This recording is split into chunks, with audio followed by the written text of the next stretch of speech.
वट सावित्री व्रत 2025। नमस्कार भाइयों बहनों, जय मां गायत्री। आप सभी का मेरे YouTube चैनल शुभकर्मा ही अष्टों में स्वागत है। आज के इस वीडियो में जानेंगे पहली बार वट सावित्री व्रत कैसे करें। वट सावित्री व्रत पूजा कब है, वट सावित्री व्रत में भोजन क्या ग्रहण करना चाहिए, इस व्रत में क्या दान करना चाहिए, वट सावित्री व्रत के नियम क्या हैं, वट सावित्री की कितनी परिक्रमा करनी चाहिए और वट सावित्री व्रत में क्या क्या सामान चाहिए, तो इन सब को जानते हैं इस वीडियो में। आप सभी से विनम्र निवेदन है, अगर आप मेरे चैनल पर पहली बार आए हैं तो प्लीज़ वीडियो को लाइक, चैनल को सब्सक्राइब और वीडियो को ज़्यादा से ज़्यादा शेयर अवश्य करें, ताकि आपके साथ साथ आपके अपनी भी इस जानकारी का लाभ प्राप्त कर सकें। हमारे हिंदू धर्मशास्त्र में वट सावित्री व्रत बेहद ही शुभ माना जाता है। इस बार यह व्रत 26 मई 2025 को रखा जाएगा। धार्मिक मान्यताओं के अनुसार इस व्रत को करने से अखंड सौभाग्य की प्राप्ति होती है। अगर आप भी पहली बार वट सावित्री व्रत रखने जा रही हैं तो यह जानकारी आपके लिए बहुत ही अच्छी है। हिंदू धर्म में वट सावित्री व्रत सुहागिन महिलाओं के लिए बहुत ही महत्व रखता है।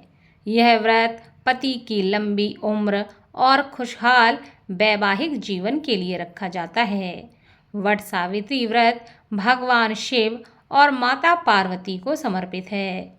धार्मिक मान्यताओं के अनुसार इस दिन व्रत रखने से अखंड सौभाग्य की प्राप्ति होती है और इस व्रत में कुछ खास बातों का ध्यान जरूर रखना चाहिए। खास तौर पर अगर आप पहली बार यह व्रत रख रही हैं तो आपको इस व्रत के बारे में सभी जानकारी रखनी चाहिए। वट सावित्री व्रत हर वर्ष ज्येष्ठ माह में पड़ने वाली अमावस्या तिथि के दिन रखा जाता है। हिंदू पंचांग के अनुसार इस साल वट सावित्री व्रत 26 मई 2025 को रखा जाएगा। व्रत जिस दिन रखा जाएगा उस दिन प्रातः स्नान आदि से निवृत्त होकर लाल या पीले रंग के कपड़े ही पहनने चाहिए। इस दिन भूलकर भी नीले, काले और स्लेटी रंग के कपड़े नहीं पहनने चाहिए, क्योंकि काले, नीले और स्लेटी रंग के जो कपड़े होते हैं यह राहु केतु से संबंधित होते हैं। इसलिए कोई भी पूजा हो उसमें हमेशा पीले या लाल रंग के कपड़े ही पहनना शुभ माने जाते हैं।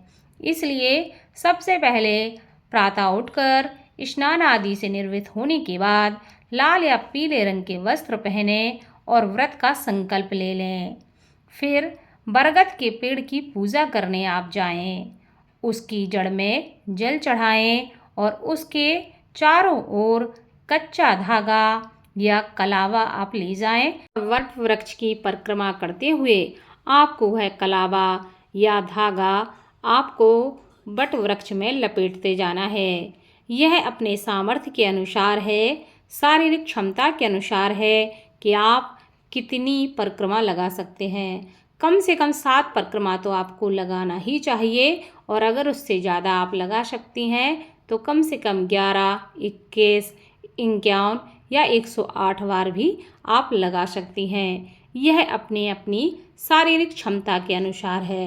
वट वृक्ष की पूजा कर लें, उसके बाद आप वट सावित्री व्रत की कथा को उसी वट वृक्ष के नीचे बैठकर या तो सुने या पढ़ें। उसके बाद व्रत के बाद अगले दिन 11 भीगे हुए चने खाकर आप व्रत का पारण करें। यह सब जगह अलग अलग नियम है। कहीं कहीं इसका नियम यह है कि पूरे दिन का उपवास रख के महिलाएं दूसरे दिन पारण करके अपना व्रत खोलती हैं, और कहीं कहीं ऐसा नियम है कि सिर्फ पूजन तक ही वह अपना व्रत रखती हैं और उसके बाद अपना उसी दिन व्रत खोल लेती हैं। यह अपने देश और अपने यहाँ की परंपराओं के अनुसार आप कर सकती हैं। इस व्रत को निर्जला रखने की मान्यता बताई गई है। इस दिन 16 श्रृंगार करना चाहिए और बरगद के पत्तों की माला पहननी चाहिए। इस व्रत के बाद अपनी सास का आशीर्वाद लें या आपसे जो बड़ी हों उनका आशीर्वाद लें। वट सावित्री व्रत के बाद फल, अनाज, कपड़ा आदि एक कटोरी में रखकर किसी ज़रूरतमंद व्यक्ति या ब्राह्मण को दान दें। इस दिन सुहाग की सामग्री भी किसी ब्राह्मणी को अवश्य देनी चाहिए, क्योंकि माना जाता है कि वट सावित्री के दिन अगर आप महिलाओं को सुहाग का सामान देती हैं तो ऐसा करने से अखंड सौभाग्य का आशीर्वाद प्राप्त होता है और पति की आयु लंबी होती है। इसलिए इस दिन किसी भी सुहागिन स्त्री को यह सामान अवश्य देना चाहिए। वट सावित्री व्रत की पूजन सामग्री, इसमें आपको धूप, मिट्टी का दीपक, अगरबत्ती, पूजा की थाली, रोली, अक्षत, सिंदूर, कलावा, कच्चा सूत, बांस का पंखा, रक्षा सूत्र, 1.25 मीटर कपड़ा और बरगद का फल, लाल और पीले रंग के फूल, काला चना भिगोया हुआ, नारियल, श्रृंगार सामग्री, पान का पत्ता, बतासा, वट सावित्री व्रत कथा की किताब, सत्यवान सावित्री की फ़ोटो, इन सारी चीज़ों की आपको आवश्यकता पड़ती है। तो यह सब सामान जो है यह वट सावित्री का सामान है, इसलिए इसमें देखकर आप सामान को खरीद सकती हैं। अब जान लेते हैं कि वट सावित्री व्रत में क्या खाना चाहिए। धार्मिक मान्यताओं के अनुसार वट सावित्री व्रत के दिन महिलाओं को आम का मुरब्बा, गुड़ या चीनी ज़रूर खाना चाहिए। इस दिन शिवजी को पूड़ी, चना और पुआ का भोग लगाकर प्रसाद के रूप में भी आप ग्रहण कर सकती हैं। या फिर सबके यहाँ की परंपराएं अलग अलग होती हैं, जिसके यहाँ जो भी प्रसाद चढ़ाया जाता हो आप पहले उस प्रसाद को ही ग्रहण करें, उसके बाद आप कुछ भी खा सकती हैं। जो भी महिला यह व्रत रखती है उसे व्रत से एक दिन पहले भी सात्विक भोजन ही ग्रहण करना चाहिए। इसमें साफ सफाई का भी विशेष ध्यान रखना चाहिए। व्रती महिलाएं साबूदाना, खिचड़ी, कुट्टू की रोटी, समा के चावल यानी व्रत के चावल, राजगिरा की खीर आदि भी खा सकती हैं। या फिर आप चाहें तो आप इस दिन फलाहार भी रख सकती हैं। इसके अलावा आप इस दिन फल में जैसे केला, सेब, आम इत्यादि मौसमी फल ले सकती हैं, मेवा भी खा सकती हैं और दूध, दही, लस्सी, बादाम, काजू, किशमिश भी आप खा सकती हैं। अगर आप चाहें, अगर आपको बहुत ज़्यादा प्यास लगती है तो आप चाहें तो व्रत के दिन आप शरबत भी पी सकती हैं। गर्मी का मौसम है तो प्यास तो लगती ही है। ऐसे में आप पानी वाले फलों का ज़्यादा सेवन करें तो आपको प्यास भी नहीं लगेगी। आप तरबूज, नारियल पानी भी ले सकती हैं, जिसमें पर्याप्त मात्रा में पानी होता है और शरीर में ऊर्जा बनी रहती है। इनमें से आप जो चाहें वह खा सकती हैं। फिर अपने अपने यहाँ की परंपरा है, अपने अपने यहाँ के रीति रिवाज हैं, जिसके यहाँ जो भी खाया जाता हो वह खा सकती हैं।